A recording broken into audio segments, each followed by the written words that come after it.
Hi, ഈ കാണുന്നത് Chennai suburban terminal. അതിന് തൊട്ടായിട്ട് ചെന്നൈ സെൻട്രൽ റെയിൽവേ സ്റ്റേഷൻ, അതുപോലെ തന്നെ റൈറ്റ് സൈഡിൽ ചെന്നൈ മെട്രോ. അപ്പോൾ ഇതിൻ്റെ മൂന്നിൻ്റെ നടുക്ക് നിന്നിട്ടാണ് നമ്മുടെ ഇന്നത്തെ വീഡിയോ സ്റ്റാർട്ട് ചെയ്യുന്നത്. അപ്പോൾ എല്ലാവർക്കും പുതിയൊരു വീഡിയോയിലേക്ക് സ്വാഗതം. ഇപ്പോൾ സമയം ഒരു 4:30 ആയിട്ടുണ്ട്. അപ്പോൾ നമ്മൾ മെറീന ബീച്ചിലേക്ക് പോയിക്കൊണ്ടിരിക്കുകയാണ്. ഉബറിലൊരു ബൈക്ക് ടാക്സി ബുക്ക് ചെയ്തിട്ട് അതിലാണ് പോയിക്കൊണ്ടിരിക്കുന്നത്. ഇന്ന് രാവിലെയാണ് ഞാൻ ചെന്നൈയിലെത്തിയത്. രാവിലെ ഒരു 4-4:15 ആയപ്പോഴാണ് ചെന്നൈയിൽ വന്നിറങ്ങിയത്. അപ്പോൾ പാലക്കാട്ട് നിന്ന് ഞാൻ വന്നത് എങ്ങനെയാണെന്ന് വെച്ച് കഴിഞ്ഞാൽ, നോർമലി എല്ലാവരും വരുന്ന ഒരു റൂട്ടിലല്ല. പാലക്കാട്ട് നിന്ന് പൊള്ളാച്ചി, പഴനി, ദിണ്ടിഗൽ വഴിയാണ് ഞാൻ ചെന്നൈയിലേക്ക് വന്നത്. അപ്പോൾ അതിൻ്റെ ഒരു വീഡിയോ ഞാൻ എൻ്റെ ചാനലിൽ അപ്ലോഡ് ചെയ്തിട്ടുണ്ട്. അപ്പോൾ കാണാത്തവരുണ്ടെങ്കിൽ തീർച്ചയായിട്ടും കാണുക. വളരെ നല്ലൊരു വീഡിയോ ആണ്. അപ്പോൾ അതിൻ്റെ ലിങ്ക് ഞാൻ ഡിസ്ക്രിപ്ഷനിൽ കൊടുക്കാം. ഞാനിപ്പോൾ ഇന്ന് വന്നിട്ട് റൂം എടുത്തത് ചെന്നൈ സെൻട്രൽ സ്റ്റേഷനോട് തൊട്ട് തന്നെയാണ് കേട്ടോ. ചെന്നൈ സെൻട്രലിൻ്റെ ലെഫ്റ്റ് സൈഡിലായിട്ട് വോൾടാക്സ് റോഡ് എന്ന് പറഞ്ഞിട്ടൊരു റോഡുണ്ട്. അപ്പോൾ അതിന് ഇരുവശത്തുമായിട്ട് ഒരുപാട് ഹോട്ടൽസ് അവൈലബിൾ ആണ്. അത് ലോ ബഡ്ജറ്റിൽ വേണമെങ്കിൽ അങ്ങനെ ഉണ്ട്, ഹൈ റേഞ്ച് വേണമെങ്കിൽ അങ്ങനെ ഉണ്ട്. ഏത് തരത്തിലുള്ള ഹോട്ടൽസ് വേണമെങ്കിലും അവരെ അവൈലബിൾ ആണ്. അപ്പോൾ ആരെങ്കിലും ചെന്നൈ സെൻട്രൽ സ്റ്റേഷനിൽ വന്നിട്ട് റൂം അന്വേഷിക്കുകയാണെങ്കിൽ ലെഫ്റ്റ് സൈഡിലുള്ള വോൾടാക്സ് റോഡിലേക്ക് അങ്ങോട്ട് ഇറങ്ങിയാൽ മതി.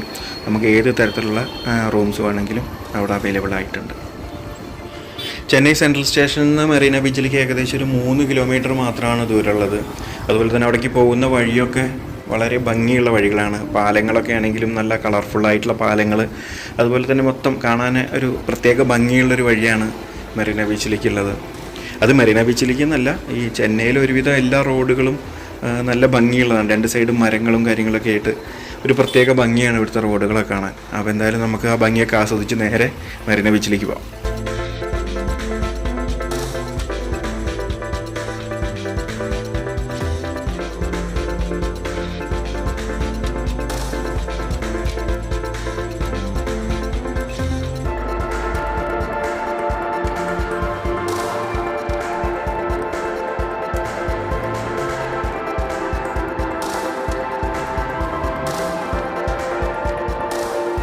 ഇത് കണ്ടില്ലേ, പാലങ്ങളൊക്കെ ഭയങ്കര കളർഫുൾ പാലങ്ങളാണ്. ഇതൊന്നുമല്ല, ഇതല്ലാതെ ഒരുപാട് പാലങ്ങളുണ്ട് ഭയങ്കര കളർഫുള്ളായിട്ടുള്ള. അത് ഈ വഴിക്കല്ല, സമയം കിട്ടുകയാണെങ്കിൽ നമുക്ക് അവിടേക്കൊന്ന് പോവാം.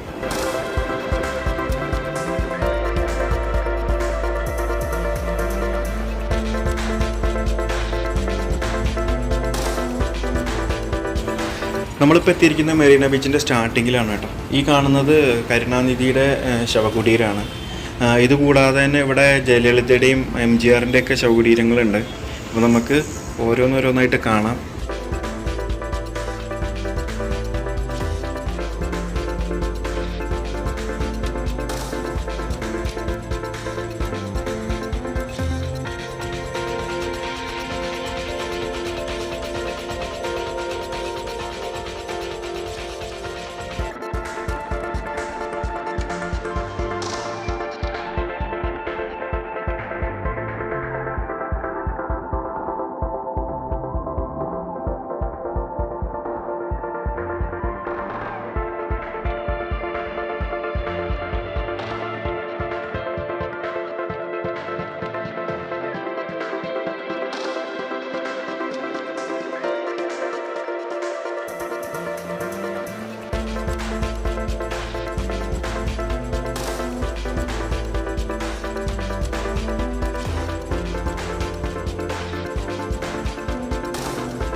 അങ്ങനെ നമ്മൾ അവിടുത്തെ കാഴ്ചകളൊക്കെ കണ്ട് പുറത്തിറങ്ങി. സമയം ഒരുപാട് ലേറ്റായി.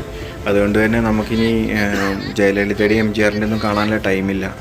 അപ്പോൾ അത് നമ്മളിനി അടുത്ത വരവിൽ മൊത്തത്തിൽ കവർ ചെയ്യുന്നതായിരിക്കും. അപ്പോൾ നമ്മളിനി മറീന ബീച്ചിലേക്ക് പോകുന്നൊരു വഴിയാണ് കേട്ടോ ഇത്. ഈ സൈഡിലൊക്കെ ഫുള്ള് കച്ചവടക്കാരാണ്. ഫ്രൂട്ട്സായിട്ടും കഴിക്കാനുള്ള സാധനങ്ങളായിട്ടും അതുപോലെ തന്നെ ടോയ്സും ഡ്രസ്സ്, ഇലക്ട്രോണിക്സ് ഉപകരണങ്ങൾ, അങ്ങനെ എല്ലാം ഇവിടെ കിട്ടും. റേറ്റ് എങ്ങനെയാണെന്ന് അറിയില്ല. മറീന ബീച്ചിൻ്റെ സൈഡൊക്കെ ആയതുകൊണ്ട് അത്യാവശ്യം നല്ല റേറ്റ് ഉണ്ടാവും എന്നാണ് വിചാരിക്കുന്നത്. ഞാൻ അവിടുത്തെ റേറ്റൊന്നും ചോദിക്കാൻ തന്നിട്ടില്ല. ഇതാണല്ലേ ബാഗ്, എല്ലാ സാധനങ്ങളും ഉണ്ട്. അപ്പോൾ നമുക്ക് നേരെ മറീന ബീച്ചിലേക്ക് പോകാം. ഈ കാണുന്നതാണ് ബീച്ചിലേക്കുള്ള എൻട്രൻസ്. ഞാൻ ഒരുപാട് തവണ മറീന ബീച്ചിൽ വന്നിട്ടുണ്ടെങ്കിലും ഈ ഒരു സൈഡിലൂടെ ആദ്യമായിട്ടാണ് വരുന്നത്. കാരണം എന്താണെന്ന് വെച്ച് കഴിഞ്ഞാൽ നമ്മൾ ആദ്യമൊക്കെ വരുന്ന സമയത്ത് നേരെ ഇതിൻ്റെ ഒരു പകുതിയോളം അങ്ങോട്ട് ഫ്രണ്ടിലേക്ക് പോയിട്ട് അവിടെ നിന്നായിരുന്നു അങ്ങനെ ബീച്ചിലേക്ക് ഇറങ്ങാറുണ്ടായിരുന്നത്. കാരണം ഇവിടെ എന്ന് വരുമ്പോഴും ഭയങ്കര തിരക്കായിരിക്കും. അപ്പോൾ ഈ തിരക്ക് ഒഴിവാക്കാൻ വേണ്ടിയിട്ട് നേരെ അവിടെ സെൻറ്ററിൽ പോകുന്നത്, അവിടെ നിന്ന് അങ്ങനെ ബീച്ചിലേക്ക് പോകാറാണ് പതിവ്. പക്ഷേ ഇന്ന് വന്നപ്പോഴാണ് ഇവിടെയാണ് ശരിക്കും കച്ചവടക്കാരും കാര്യങ്ങളൊക്കെ ഏറ്റവും കൂടുതലായിട്ടുള്ളത്. തിരക്ക് കണ്ടില്ലേ, ഇന്നിപ്പോൾ ഒരു വീക്ക് ഡേ കൂടിയാണ്, എന്നിട്ടാണ് ഈ തിരക്ക്. അപ്പോൾ എന്തായാലും നമുക്ക് നേരെ ഇതിനകത്ത് കൂടി മറീന ബീച്ചിലേക്ക് പോകാം. അതുപോലെ തന്നെ ഇതല്ല കേട്ടോ കച്ചവടക്കാർ, ഇതൊക്കെ കുറച്ചേ ഉള്ളൂ. ഇതിനെ തൊട്ട് അപ്പുറത്തായിട്ട് ഇതിൽ കൂടുതൽ കച്ചവടക്കാരുണ്ട്. അതായത് നമ്മൾ പോകുന്ന രണ്ട് സൈഡിലും തിങ്ങി കടകളായിട്ടുള്ളൊരു സ്ഥലമുണ്ട്. അത് നമുക്ക് തിരിച്ചു വരുമ്പോൾ ആ വഴിക്ക് വരാം. അപ്പം ആ കാഴ്ചയും കാണാം.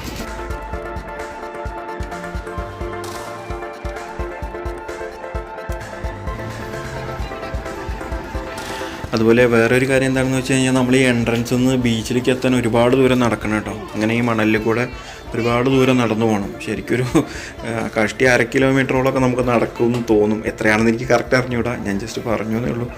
ഒരുപാട് ദൂരം ഇങ്ങനെ നടന്നിട്ട് വേണം നമുക്ക് ആ ബീച്ചിൻ്റെ അടുത്തേക്ക് എത്താൻ.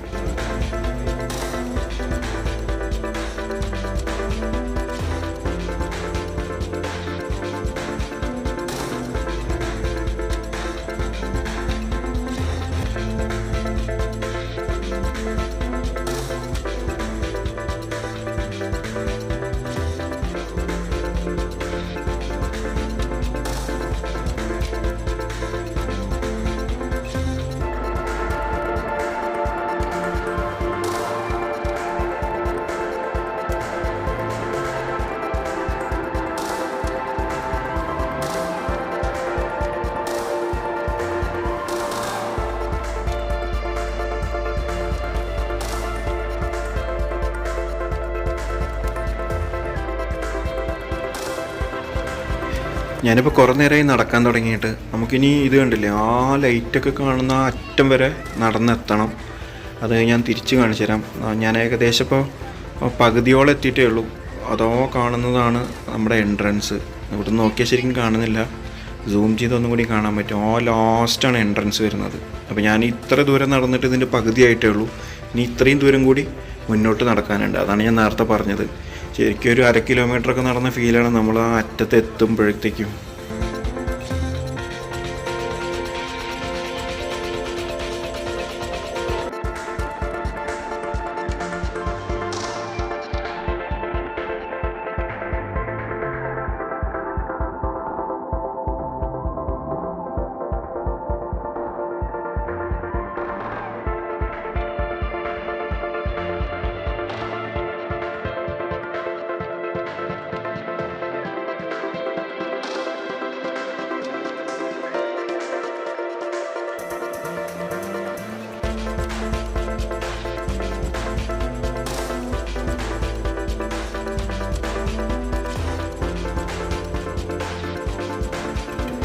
ബീച്ച് മുഴുവൻ കുട്ടികൾക്ക് കളിക്കാനുള്ള ഇതുപോലത്തെ ഒരുപാട് ഐറ്റംസ് ഉണ്ട്. അതുപോലെ തന്നെ ഭക്ഷണം കഴിക്കാനാണെങ്കിൽ ഒരുപാട് കടകളും കാര്യങ്ങളും ഉണ്ട്. അതുപോലെ കുതിര സവാരി, അങ്ങനെ ഒരു ദിവസം മുഴുവൻ വേണമെങ്കിൽ ചിലവഴിക്കാനുള്ള കാര്യങ്ങൾ ഇവിടെ ഉണ്ട്. പക്ഷേ എന്താണെന്ന് വെച്ച് കഴിഞ്ഞാൽ വൈകുന്നേരങ്ങളിലാണ് ഇതെല്ലാം സജീവമായിട്ട് തുറന്ന് പ്രവർത്തിക്കുക.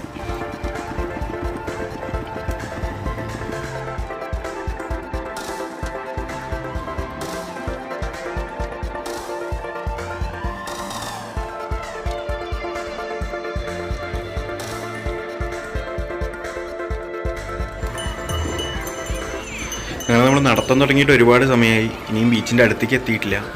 ഇപ്പം ഏകദേശം ബീച്ച് ഇങ്ങനെ കണ്ടു തുടങ്ങിയിട്ടുണ്ട്. ഇവിടെ ഒരുപാട് കുതിരകളും കാര്യങ്ങളൊക്കെ കണ്ടില്ലേ, ഇതൊക്കെ സവാരിക്കുള്ളതാണ് കേട്ടോ. ഭയങ്കര റേറ്റാണ്. അവർക്ക് അപ്പം എന്താണോ വായിൽ വരുന്നത് അതാണ് അവരുടെ റേറ്റ്. ഇതിന് കുറച്ച് ദിവസം മുൻപ്, ഒരു മാസം മുൻപ് ഞങ്ങൾ ഇവിടെ വന്നിട്ടുണ്ടായിരുന്നു ഫാമിലിയൊക്കെ ആയിട്ട്. അപ്പോൾ കുട്ടികളൊക്കെ പാടെ അതിൽ കയറിയിട്ടുണ്ടായിരുന്നു. അന്ന് എടുത്ത ഒരു വീഡിയോ ഉണ്ട്, ഞാൻ ജസ്റ്റ് ഇവിടെ നിന്നിടാം.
അങ്ങനെ അവസാനം നമ്മൾ ബീച്ചിൻ്റെ അടുത്ത് എത്തിയിരിക്കുകയാണ്. അത്യാവശ്യം നല്ല രീതിയിലുള്ള തിരക്കുണ്ട്. അത് കണ്ടില്ലേ, നല്ല തിരക്കാണ്. ഈ തിരക്കെന്ന് പറഞ്ഞാൽ ഈ അറ്റം മുതൽ ആ അറ്റം വരെ ഇതേ തിരക്കാണ്. അപ്പോൾ നമുക്കെല്ലാവർക്കും അറിയുന്ന പോലെ തന്നെ ലോകത്തിലെ നഗരങ്ങളിലെ ഏറ്റവും നീളം കൂടിയ ബീച്ചുകൾ രണ്ടാമത്തെ ബീച്ചാണ് മെറീന ബീച്ച്. ഏകദേശം ഒരു 12 കിലോമീറ്ററാണ് ഇതിൻ്റെ നീളം വരുന്നത്. അതായത് ഇത് ഒരു സൈഡിൽ സെൻറ്റ് ജോർജ് കോട്ടയിൽ നിന്ന് സ്റ്റാർട്ട് ചെയ്തിട്ട് അപ്പുറത്ത് ബസന്ത് നഗർ എന്ന് പറഞ്ഞൊരു സ്ഥലം വരെ നീണ്ടു കിടക്കുന്ന ഒരു 12 കിലോമീറ്റർ ആണ് ഈ ബീച്ചിൻ്റെ നീളം വരുന്നത്. അപ്പോൾ തന്നെ അതിൻ്റെ ഒരു വലിപ്പം നമുക്ക് മനസ്സിലായല്ലോ.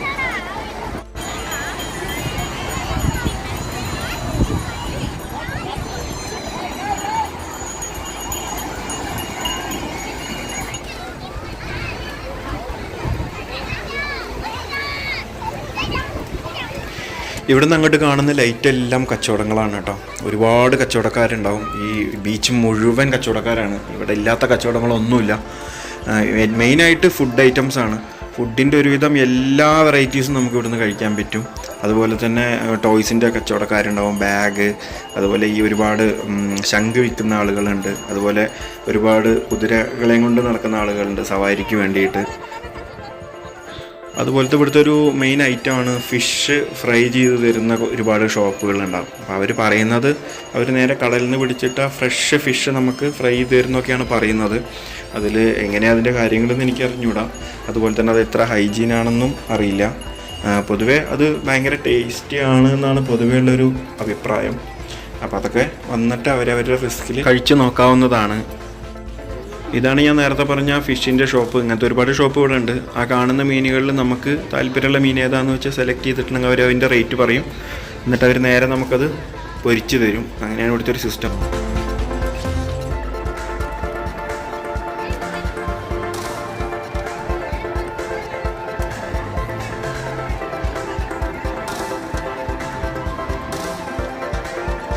അപ്പോൾ ഈ കാണുന്ന മൊത്തം കുട്ടികൾക്ക് കളിക്കാനുള്ള ഒരു ഏരിയ ആണ് കേട്ടോ.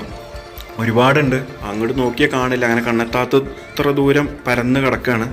അപ്പോൾ നമുക്ക് ഈ ഒരു ചുറ്റുവട്ടത്തുള്ളത് എന്തൊക്കെയാണെന്ന് ജസ്റ്റ് ഒന്ന് നോക്കിയിട്ട് വരാം. കാരണം ആ അറ്റം വരെ പോക്ക് നടക്കില്ല, കാരണം അത്രയും ദൂരം നടക്കേണ്ടി വരും.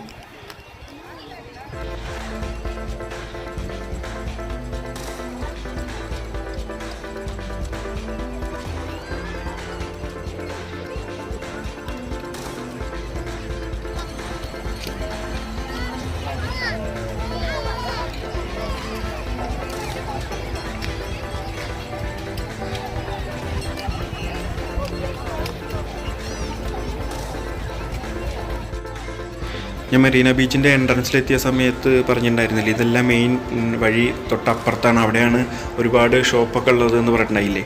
ആ ഒരു വഴിയാണ് ഈ കാണുന്നത്. ഇവിടെ നിന്നാണ് അതിൻ്റെ സ്റ്റാർട്ടിങ്. ഇത് ഇവിടെ നിന്ന് തുടങ്ങിയിട്ട് ഏകദേശം റോഡ് എത്തുന്നത് വരെ ഈ രണ്ട് സൈഡിൽ ഇതുപോലെ തിങ്ങി കടകളാണ്. അപ്പോൾ നമുക്ക് ഇവിടുന്ന് എന്ത് സാധനങ്ങൾ വേണമെങ്കിലും വാങ്ങാം. അത്യാവശ്യം നല്ല റേറ്റാണ്.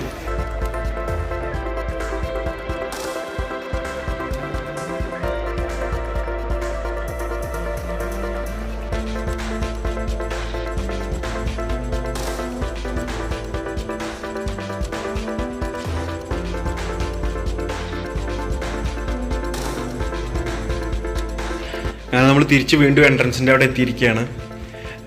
അപ്പോൾ ഇന്നത്തെ ഒരു വീഡിയോ എന്ന് പറഞ്ഞിട്ടുണ്ടെങ്കിൽ നമുക്ക് ശരിക്കും മെറീന ബീച്ച് നല്ല രീതിയിൽ ഷൂട്ട് ചെയ്യാൻ പറ്റിയിട്ടുണ്ടായില്ല. കാരണം എന്താണെന്ന് വെച്ചാൽ നമ്മളിവിടെ എത്താൻ ടൈം ലേറ്റായി. അതുകൊണ്ട് തന്നെ നമുക്ക് MGRൻ്റെയും ജയലളിതയുടെയും ശവകുടീരത്തിൻ്റെ അവിടെയൊന്നും ഷൂട്ട് ചെയ്യാൻ പറ്റിയില്ല. അതുപോലെ തന്നെ മെറീന ബീച്ചും നല്ല ക്ലിയർ ആയിട്ട് ചെയ്യാൻ പറ്റിയില്ല. കാരണം അവിടെ എത്തിയപ്പോഴേക്കും ലൈറ്റൊക്കെ പോയി ഏകദേശം ഇരുട്ടായി തുടങ്ങിയിരുന്നു. അപ്പോൾ അതുകൊണ്ട് തന്നെ നമ്മൾ വേറെ ഒരു ദിവസം ഈ മെറീന ബീച്ച് മാത്രം ഷൂട്ട് ചെയ്യാനായിട്ട് ഒരു ദിവസം വരുന്നതായിരിക്കും. അപ്പോൾ എല്ലാം കവർ ചെയ്ത് നല്ലൊരു വീഡിയോ ആയിട്ട് ചെയ്യുന്നതായിരിക്കും. അപ്പോൾ ഇനി തിരിച്ച് റൂമിലേക്ക് പോവുകയാണ്.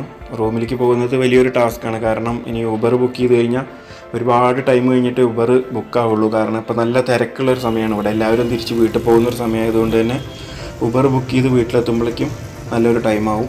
അപ്പോൾ എന്തായാലും അടുത്ത ഒരു ചെന്നൈ വീഡിയോ ആയിട്ട് ഉടൻ തന്നെ കാണാം. അതുവരേക്കും ബൈ.